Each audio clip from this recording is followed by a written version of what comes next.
ఇంతకుముందు మన పార్టీ నుంచి 23 మంది ఎమ్మెల్యేలను తీసుకున్నారు, 3 ఎంపీలను తీసుకున్నారు. ఆ 23 మంది ఎమ్మెల్యేలలో ఎంతమంది టికెట్లు ఇచ్చినాడు? నాకు తెలిసి 3కి. ఆ 23 మంది ఎమ్మెల్యేలు తీసుకునేటప్పుడు ఒక్కొక్కరికి ఎంత ఇస్తామన్నాడు? ఒక్కొక్కరికి 20 కోట్లు. ఇచ్చిందంతా అడ్వాన్సు. దాని తర్వాత వాళ్ళు ఆ పక్క పోయిన వాళ్ళు అందరూ అన్న మీ దగ్గరికి వచ్చేస్తామన్నా మేమంతా అని చెప్పి మళ్ళీ నాకు ఫోన్ చేసినారు. ప్రజల్లో ఒకసారి జారిపోయిన తర్వాత మళ్ళీ వెనక్కి వచ్చినారంటే ప్రజల్లో ఆ రెస్పెక్ట్ పోతుంది, ఆ విలువలు పోతాయి, ప్రజలిచ్చే గౌరవం పోతుంది. కాబట్టి వాళ్ళని మనం కూడా తీసుకోలేకపోయినాం. వాళ్ళ రాజకీయ జీవితాలు ఏమైపోయినాయి? అందరూ సున్నాలు అయిపోయి ఇంట్లో కూర్చొని ఉన్నారు. ప్రతి ఒక్కరూ కూడా ఈ విషయాలన్నీ గుర్తుపెట్టుకోండి. రాజకీయాలలో ఎప్పుడూ షార్ట్ కట్ ఉంటుంది, లాంగ్ కట్, దూరం దారి ఉంటుంది, షార్ట్ కట్ ఉంటుంది. షార్ట్ కట్ ఎప్పుడు తీసుకోవద్దండి.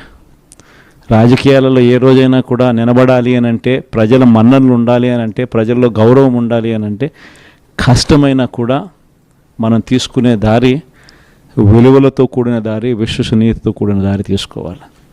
ఇదే నేను పాటిస్తాను. నేను మీ అందరి దగ్గర నుంచి కూడా ఇదే ఉండాలని ఆశిస్తాను. వైఎస్ఆర్సీపీ కార్యకర్త ఏదైనా కానీ ప్రజలు లేకపోతే కాలర్ ఎగరేసుకొని చెప్పాలి, పలాని మాట చెప్పినాం, పలాని మేము నెరవేర్చినాం అని చెప్పి. మాలో అబద్ధాలు ఉండవు, మాలో మోసాలు ఉండవు, మాలో కల్ముషం ఉండదు అని చెప్పి. అది వైఎస్ఆర్సీపీ కార్యకర్త. ప్రతి ఒక్కరు ఇది గుర్తుపెట్టుకోమని కోరుతా ఉన్నాం. ఈ మన్యం ప్రాంతం స్పెషలీ, ట్రైబల్ ప్రాంతం స్పెషలీ ఎప్పుడూ కూడా నాకు తోడుగా ఉంది.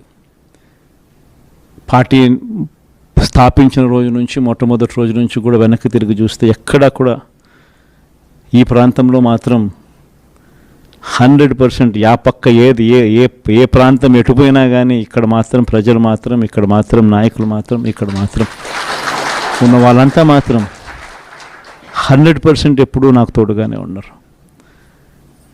మీ ప్రేమలు, మీ ఆప్యాయతలు ఇదే మాదిరిగానే కొనసాగించమని చెప్పి కోరుతా ఉన్నా. కష్టకాలంలో ఉన్నప్పుడే ఇంకా మీ సహాయము, మీ సహకారము ఇంకా ఎక్కువ కావాలని అడుగుతా ఉన్నా. కష్టాల్లో ఉన్నప్పుడే మీరు ఇంకా గట్టిగా నిలబడాలి అని చెప్పి అడుగుతా ఉన్నా. 5 ఏళ్ళు కన్ను మూసుకుంటూ అయిపోతుంది. ఈ 5 ఏళ్ళ మన పోరాటంలో మీ సహాయ సహకారాలన్నీ కూడా మెండుగా ఉండాలని చెప్పి కోరుతూ, బొత్స సత్యనారాయణ మరి ఈ మాదిరిగా ఆయన ఆశ పెడుతూ, మభ్య పెడుతూ, మోసం చేస్తూ, ఈ మాదిరిగా ప్రతి ఇంటికి వాళ్ళ మనుషులను పంపించి వాళ్ళ ఎమ్మెల్యేల చేత, వాళ్ళ మనుషుల చేత ఈ మాదిరిగా క్యాంపెయిన్ చేయిస్తూ ఉన్నారు. ఇంత అబద్ధాలను క్యాంపెయిన్ తట్టుకొని మనం కూడా చేయగలుగుతామా? మనం ఎన్నికలు చేయలేము. ఈ మాదిరిగా మీరు కూడా కాస్త కూస్తూ ఆ మాదిరిగా చెప్పే కార్యక్రమం మీరు కూడా ముందుకు రావాలి అని చెప్పి కూడా నా మీద కూడా చాలా ఒత్తిడి తీసుకొచ్చారు. మన వాళ్ళే, దగ్గర వాళ్ళే, నా కోసమే, మన పార్టీ కోసమే అనే భావనతోనే వాళ్ళంతా కూడా నాకు సలహాలు ఇచ్చారు. కానీ నేను ఒకటే చెప్పిన, మనం అబద్ధాలు చెప్పి ఆ కిరీటం మనం నెత్తిన పెట్టుకుంటే మాత్రం మనకేం సాటిస్ఫాక్షన్ ఉంటుంది? సరే అవుతాము, ముఖ్యమంత్రి స్థానంలో కూర్చుంటాము, అయిన తర్వాత రేపు పొద్దున మళ్ళీ జగన్ చెప్పినాడు అని మీరు ప్రతి ఒక్కరూ కూడా వైఎస్ఆర్ కాంగ్రెస్ పార్టీ అభ్యర్థులుగా చిన్న కార్యకర్తల దగ్గర నుంచి మొదలు పెడితే ఎమ్మెల్యేల దాకా మీరంతా కూడా మళ్ళీ గ్రామాలు తిరుగుతారు. తిరిగినప్పుడు మీ పార్టీ చెప్పింది, మీ జగన్ చెప్పినాడు ఇవన్నీ చేయాలి, ఇవన్నీ చేస్తాను అని చెప్పి, మరి అవన్నీ చేశాడా? అబద్ధాలు చెప్పి మోసం చేశాడు కదా అని చెప్పే మాట మీలో ఏ ఒక్కరూ అనిపించుకోకూడదు అని కాలర్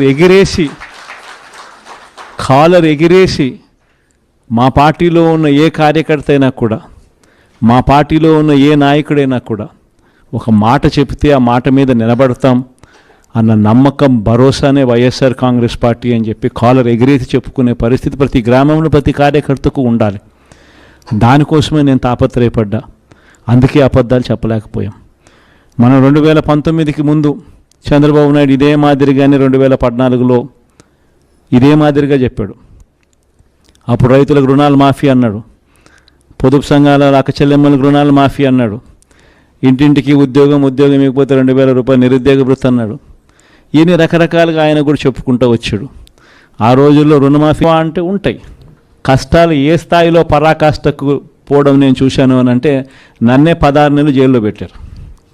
అంత తీవ్రమైన కష్టాలు కూడా చూశా. కాబట్టి నేను ఎందుకు చెప్తా ఉన్నానంటే ఈ విషయం కష్టాలు లేకుండా ఉండవు.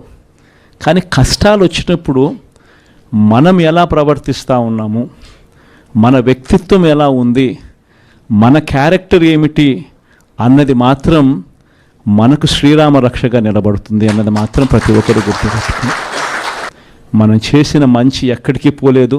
వచ్చే 5 ఏళ్లలో ఏ తెలుగుదేశం పార్టీ కార్యకర్త కూడా ప్రజల్లోకి వెళ్ళి మేము ఫలాని మంచి చేశాము అని చెప్పుకునే పరిస్థితిలో ఏ తెలుగుదేశం పార్టీ కార్యకర్త ఉండడు.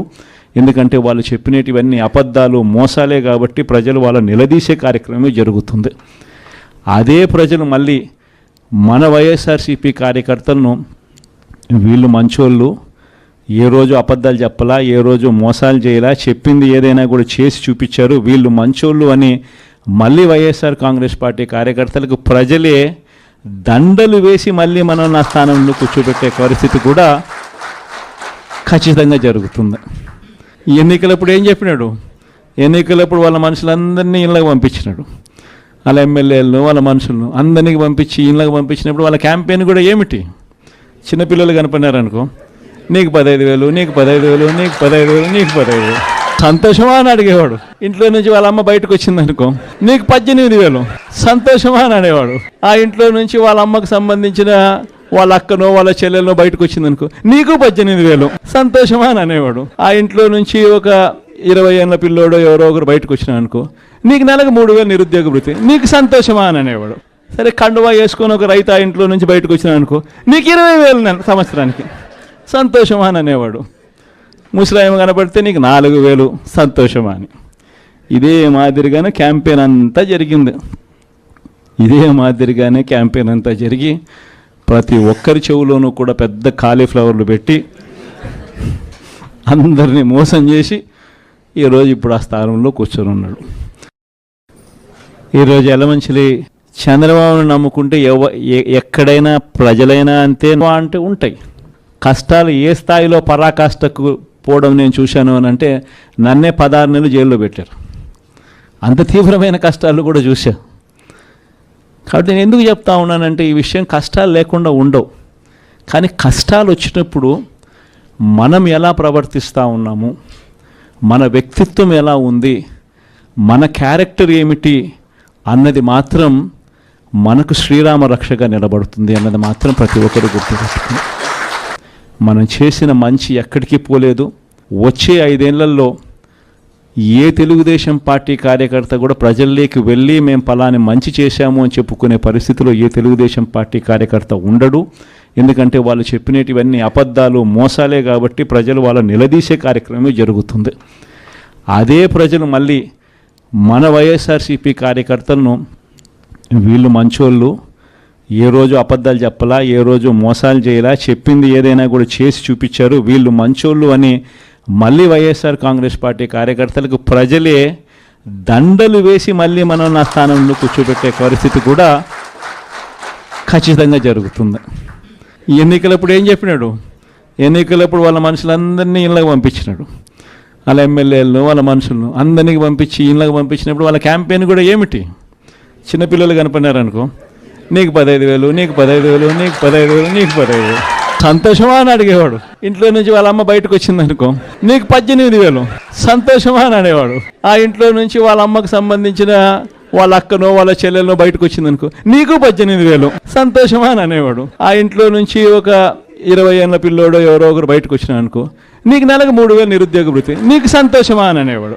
సరే కండువా వేసుకొని ఒక రైతు ఆ ఇంట్లో నుంచి బయటకు వచ్చినా అనుకో, నీకు 20,000 సంవత్సరానికి సంతోషమా అని అనేవాడు. ముసలాయమ కనపడితే నీకు 4,000 సంతోషమా అని. ఇదే మాదిరిగానే క్యాంపెయిన్ అంతా జరిగింది. ఇదే మాదిరిగానే క్యాంపెయిన్ అంతా జరిగి ప్రతి ఒక్కరి చెవులోనూ కూడా పెద్ద కాలీఫ్లవర్లు పెట్టి అందరినీ మోసం చేసి ఈరోజు ఇప్పుడు ఆ స్థానంలో కూర్చొని ఉన్నాడు.